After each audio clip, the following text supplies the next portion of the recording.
Welcome back to the Creativity Made Easy podcast. I'm your host, Dustin P., creative coach and consultant. I'm so very excited to get started with what we have for you today. In today's episode, we're going to dive deep into productivity hacks, specifically tailored for creative professionals like yourself.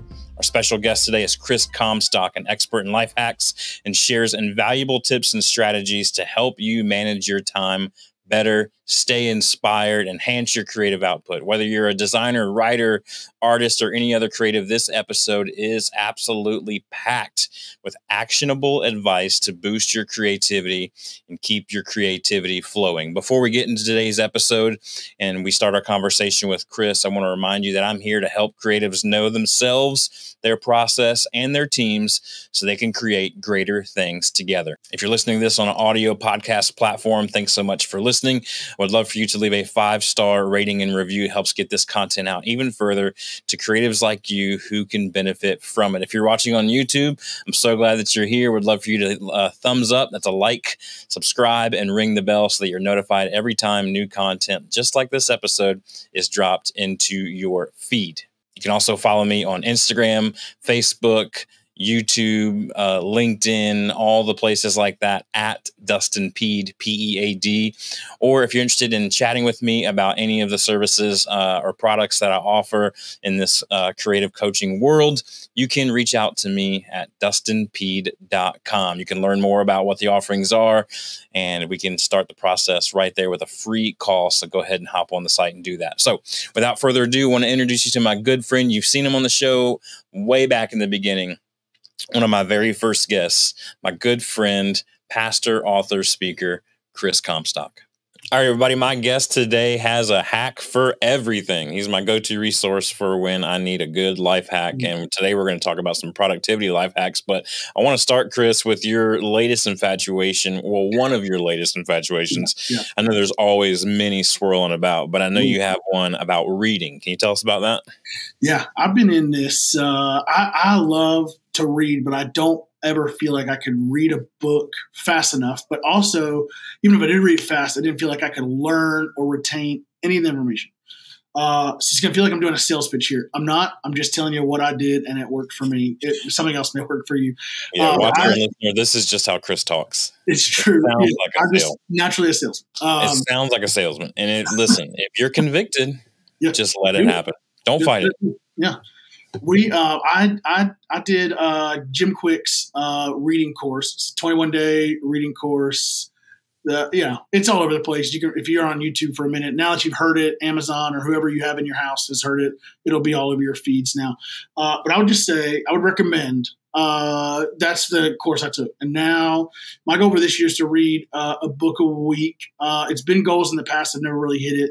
But this year so far, I'm tracking on it. I read two last week alone, although in full disclosure, one of them was only 90 pages. So it took me about an hour, but the rest of them were, I'm trying to read real books, read real books. I was going to say, can you talk about, you're not listening to these books like losers like me, because listen, I retain really well listening to a book. I'm up to anywhere between 1.8 and 2.5 times speed listening. Sure. Which my wife cannot handle. Yeah. If she is in the car with me and I'm listening to a book, it can't even be on 1.2 before she's like, I can't do it. But I tend to retain information that way. But talk about, Chris, what were you at? Like, what was your reading level? Were you literate? And then I had to learn English is what I learned was my difficulty. Right. Vietnamese is your native tongue, right? Yeah, it's true. Yeah, that's how you asked me to speak in English for this one. So I appreciate that. Yeah, so when I started, I will say your listening speed is about my reading speed now. So the average person can read or speak about 200 words per minute. That's pretty standard. Like 2 to 250 words per minute is typically what you're going to be able to like read at, which is fine. Like you just take that, divide it. Average book's about 60,000 words. So you can make divisions out of that and figure out how fast you can read a book, right? And so when I started, my base rate was like 220 was what I was reading, words per minute, about 220 words per minute. Post course, I'm like up to about 750 words per minute right now. So it's pretty quick. But the biggest piece, I could care less about the speed reading piece of it. Like I said, for me, the biggest piece was I wanted to be able to retain what I was reading. And that's been the biggest shift for me. Now, I probably beforehand, I struggled a lot with reading comprehension, meaning like I would read and understand like in that moment, but I couldn't retain any of that content. And I have a lot of conversations where I want to be able to draw from things I'm learning. And so with now, I feel like I got like a old school Rolodex where I can just kind of turn the wheel and go, oh yeah, I have a book for that. And I'll just pull it off the shelf and go, you should probably read this one. It took me a lot today. Like one of the pieces we typically do is like, hey, what resources would you recommend? And I was like, oh man, it's hard for me to not like toss 77 books out here for you to read. So I just have my 3 favorites. But anyways, I say that just, I think if that's a piece for you, if you hate reading, it's typically because you're just not good at it. And that's okay. 99% of the population in the world struggles with reading. And one of the biggest things, like just a little snippet, like one of the biggest thing Jim Qwik says in his reading course is that somehow we're trained to stop using a visual cue when you're reading. Like when you're like, and my kids have done it. And I'm like, well, when did you learn that? Like, well, they tell us like taking your finger across the words. For those that are listening, like taking your fingers across the words or using a ruler or some kind of flat edge per line. Something like that will bring you down through it. Yeah. Yeah. Your brain's a lot more powerful than you think it is. And so now, like I read with a visual cue, whether I'm on my phone or not, I'll read. So like if I'm reading an article on my phone, like I'll scroll line by line. So I'll just, so I'm just pacing. Same thing like on a book, it's, I'm going like this through the whole book.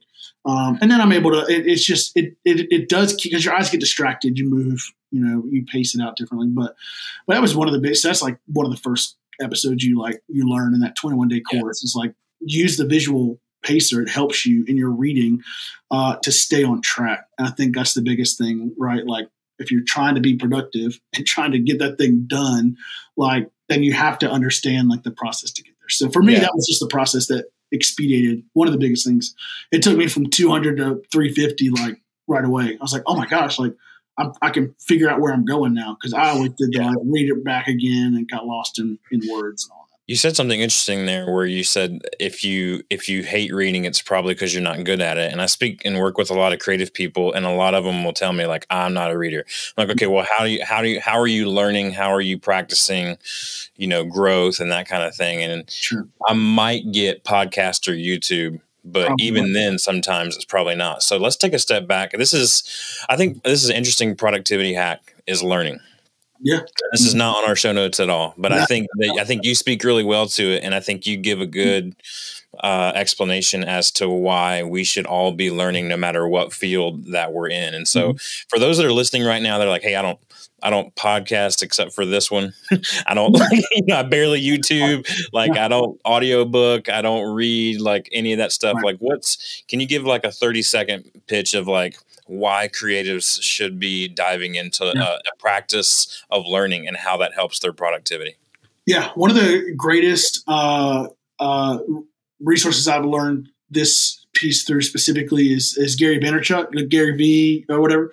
I listened to his kind of process of creating his content, which I know is what most of your team, like most of your viewers are creating content of some sort, whether it's visual or video or writing, you're creating content. And so what he said to do was take the first 10 minutes kind of your pre-creative moment and just like download content, absorb it, like watch videos in line with. So for him, like he's creating social media content. So you just watch, look, just get it all in your, I think anytime you're trying to learn, you have to see what's being done.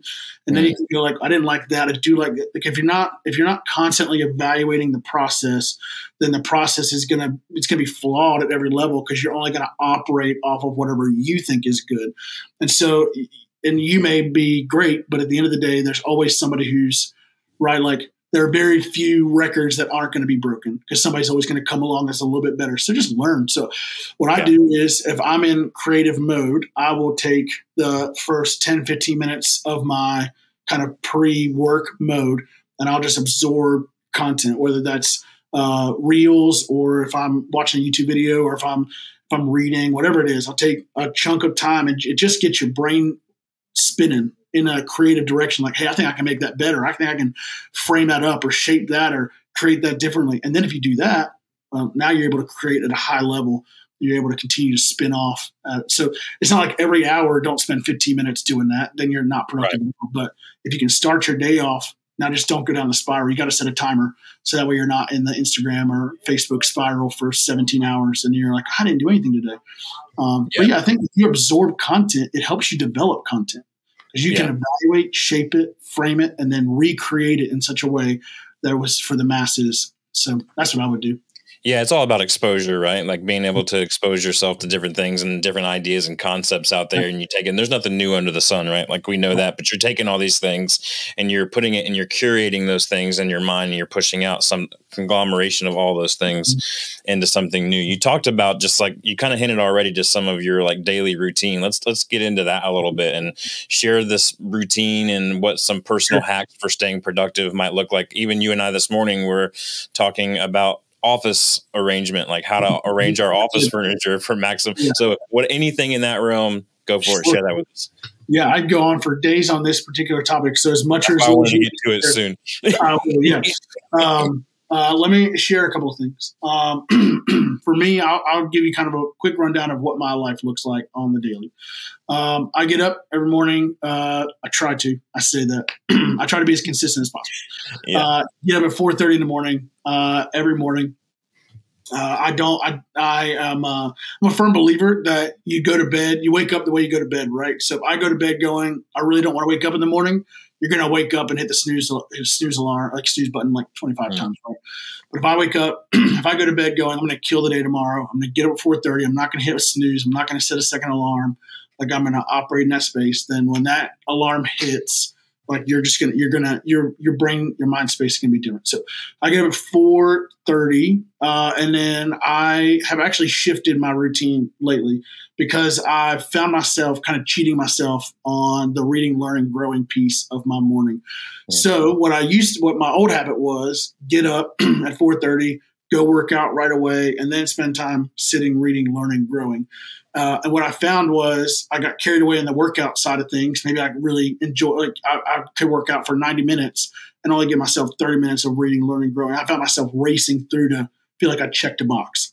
Yeah. But that piece is more valuable to me than just the let me go do dumbbell curls for an hour, right? So like, which is, something that I enjoy doing. The working out piece gives me energy for the day. So now what I do is I wake up at 4:30, I get up, throw water on my face to wake myself up fully, and then I'll grab whatever books I'm into in that moment, and I will. So like right now, I'm reading a book on this is very niche, but I'm reading a book called Eat, Sleep, Prophesy, Repeat, and it's really weird. So some of my books somebody gave me specifically on prophesying, right? So it's like, all right, cool. I'm going to read this book. So I'll take that or walk outside. I've got my journal, and then I'll just do that part. So I'll read, learn, write. Which is an important piece of the puzzle. Right out. You're doing that outside. I do. I sit in my garage. It's where my workout space is too, but It's a quiet space. Nobody can come out there. Everybody knows you don't come out there in the morning. It's just my space. So wherever it could be an office, it could be wherever. Just find a space that is, and I'll talk about that in just a second, like the importance of space. And then I'll work out, I'll do my workout up until the time I know I have to stop, which, on a typical day when my kids are in school, I have to stop at 6:45 a.m. So it gives me 2 hours and 15 minutes of uber productivity time, which is great. I'm not working. I'm not typing up an email. I'm just at this space. I'm absorbing. I'm personally growing. I'm reflecting. I'm doing all those things. And then I get the kids. I take them to school. And once they're at school, I'm here in the office, usually an hour before anybody else does. And so I'm here from 8 to 9 before anybody else gets here. That's where I work. I get into what Cal Newport calls deep work. No distractions, no people, no nothing. It's just me and what I know is the most valuable. I can't remember the president that said this. I want to say it was like FDR or something like that, said pick the 3 most important things and accomplish those that day. So I try to always figure out, hey, what are the 3 most important things? And I'll talk about how to build that in just a second. But yeah, the big 3. Work all day, do my thing, and then I typically clock out once the kids get out of school. I go pick them up 3:30, head home, and then this has been probably my biggest struggle point, but it's a point I'm trying to get better at, is getting home and just disconnecting. And so it's a commitment I made to the family. 4 o'clock till after dinner, the kids are in bed, like 8 o'clock, 8:30. I try to really disconnect and stay just with my family for those 4 hours. And honestly, Carey Nieuwhof talks about the green, yellow, and red zones. That's my red zone. I'm not productive. Yeah. If I was working, I would just be completely incoherent. It sounds bad to say, but you might as well go ahead and spend that with the highest yield ROI, right? Like your highest yield ROI in your red zone is to spend time with your family, because that's what matters the most. And what I hear a lot in your routine and kind of in your rhythm of the day is priorities. There are priorities for certain things at certain times. Hey, I want to interrupt this episode real quick just to ask you if there's anything that we're saying in this episode that resonates with you and you're like, this all sounds great, but I need help implementing these things. I would love to talk with you more about that. Go to dustinp.com, click on the Let's Talk button, and let's talk about how we can help you know yourself, your process, and your teams so that you can create greater things together. But I just want to, I hear a creative person listening to this, and I think they're thinking 2 things. Number 1, that sounds exhausting. And number 2, way too regimented for me. 100%. My routine doesn't have to be your routine. I'm on your boat. So I'm playing a little advocate here of being like, hey, let's talk to the creative person who's going, what is happening right now? What are you talking about? Yeah, let me. I literally just finished up a meeting with a creative person who walked in and said the same thing you did. Wait, why do you face the wall when you work? Which I do. Behind me is all of my toys and trinkets and their conversation starters. I have 700 books behind me. It's all great, right? This is my life. Okay, I have a desk at my house. And I have a desk. Well, I don't have a desk. I have a round table here. And there's a whole different conversation for that another day, I'm sure. But so I have my workspace here. I'm currently staring at a wall that has things on it, but I'm staring at a wall. And then behind me is my play space.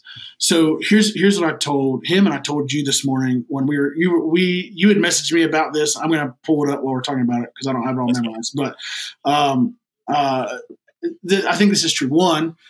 For most creatives, distractions are at a premium. Like they're everywhere, right? Because you're fun people. And I love creatives. That's why I love working with creatives. So a good creative has to figure out how to eliminate or at least lessen the potential for distraction. So when I have this, I get to control what's in front of me. I get to control what gets my attention.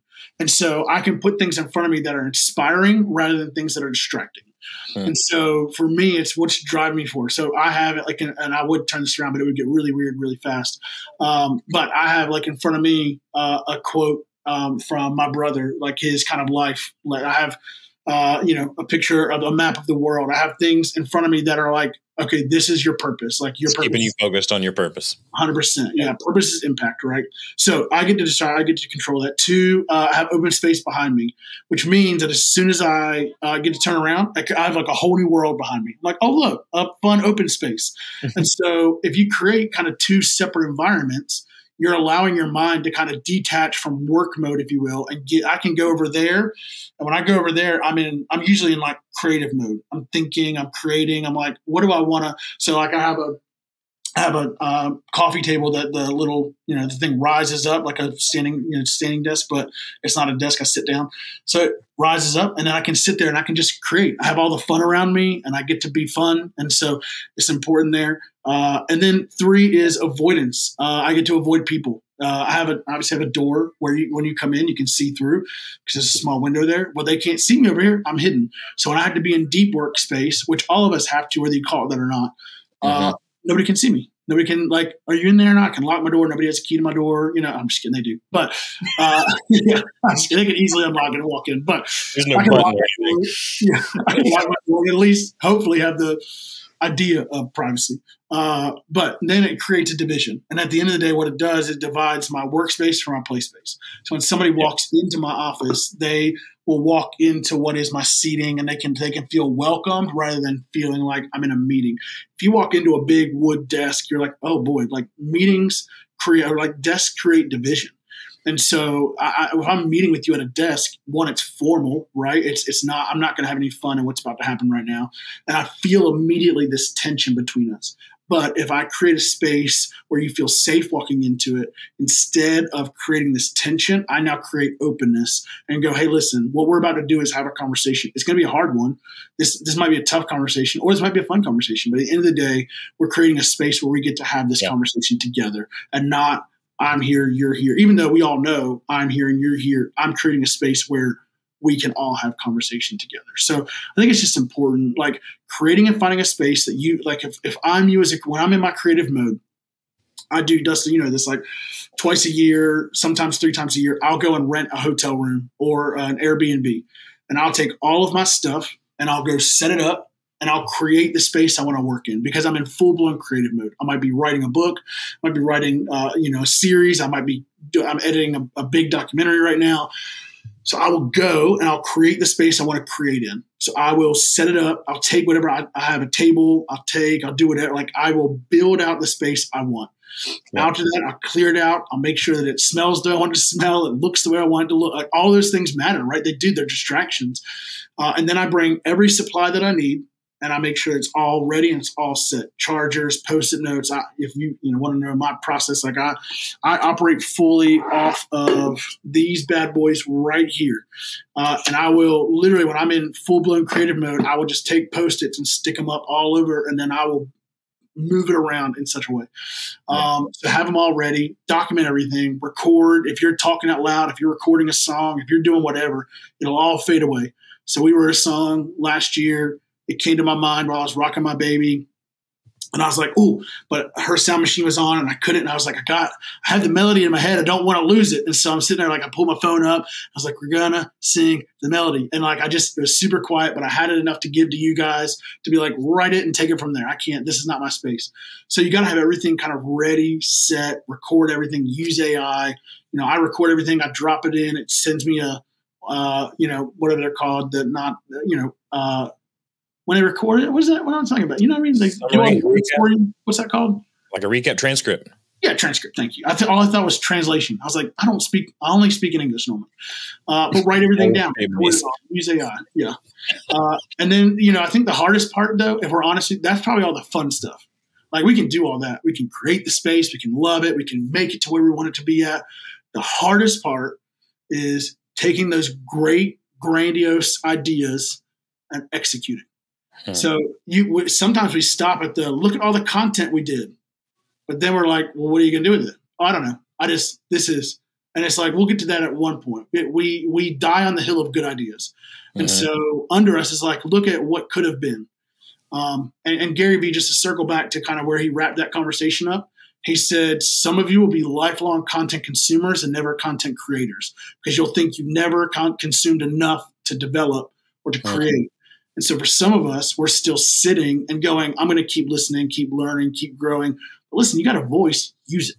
Keep producing, keep putting it out there, because at some level, like you're going to hit a home run. You know what I mean? Like you've got a specific voice, so use it. Don't just be a content consumer. So so we've hit on some things already about just kind of like what I talk about in the ideal week and what that looks like, and kind of setting up your days for success. And you started to hit on a little bit too of the some of the tools and apps that you use between the sticky notes and the iPhone and the AI and stuff like that. Are there any more that you utilize on a regular basis that you'd recommend? Yeah, I'd say drop everything into an automated process of some sort. And not necessarily automated, like doesn't have to be like on a computer necessarily, but something that for sure, this is how it goes. So I personally use Rory Baden's focus funnel. That's how I start all my projects. So if you're not familiar with TED Talk by Rory Baden, talk about this focus funnel. You take all of your tasks, you drop them into the top. And at the top is the word eliminate. Does this task have to happen? After that, it's automate. Do I have to do it? Or can the computer do it for me? Sending out an email, posting things on social media, all that stuff. And then you delegate. Can somebody else do this? Can I find an intern? Can I find somebody who's just looking for experience? And then after that, you decide, do I need to concentrate on this, procrastinate it? And then if you procrastinate, listen, here's what I know to be true. What isn't a priority gets procrastinated. It just happens. What is not a priority always gets procrastinated. So we have to decide through that funnel what is the most important thing. And then we whittle out the week and we send them back to the top and we go, do we have to do this still? I mean, we didn't do it last week. Is it really as important as we think it is? If not, let's eliminate it. And then you can walk all back through. So once I've done that process, I'll put them in a couple of buckets. I will do one of three things typically. I always set times, dates, and goals, right? So when's it due? What's the date? Is there a timestamp on it? What goals are we setting up to get there? So are there markers I have to hit, deadlines, things like that? So I'll drop everything. I use Asana for everything because of you for the most part. But I do. I put everything into Asana. I love the boards feature. I can build everything out the way I want it to, set dates. It all syncs up with my calendar. I'm not overwhelmed with wondering what's coming next. I can see it all. I know it's coming, and then I can just execute. So I'll use Asana. I'll use a calendar. When I'm creating, when I'm just let me just speak into like one of the biggest pieces. You have to brain dump. Don't keep everything in your head. I'm about to do it this afternoon. I'm like after lunch. We got to eat a healthy lunch today. But I say that I'll probably eat something terrible. But after lunch, I'll chug an energy drink, and then I'll come in and I will brain dump everything in my head. And I have about 4 or 5 buckets that are just loaded down right now. So I'll write it all on them. I have a whiteboard here. I'll write it on the whiteboard. Erase, write it all down, erase, write it all down, take a picture, erase, write it all down, take a picture, erase. And then I'll take that picture and I'll begin to frame it up. I'll use Post-it notes, stick them up everywhere. And then I'll take that, I'll dump it into an Excel document. And then I can easily work it around. Take that Excel document, dump it into Asana. Here's what's most important. Here's what's pressing right now. Then Asana drops into my calendar and then I'm done. I don't have to think about it again. And once you are done thinking about it, I use notes on my phone all the time. Like if I'm in bed and I'm like, I got to think about, no, I don't. Now, you don't want to have your phone? Fine. Put a piece of paper next to your bed. It doesn't matter. Have something like a notepad that you can go, I got to do this tomorrow. I got to call this person. I got to do this thing.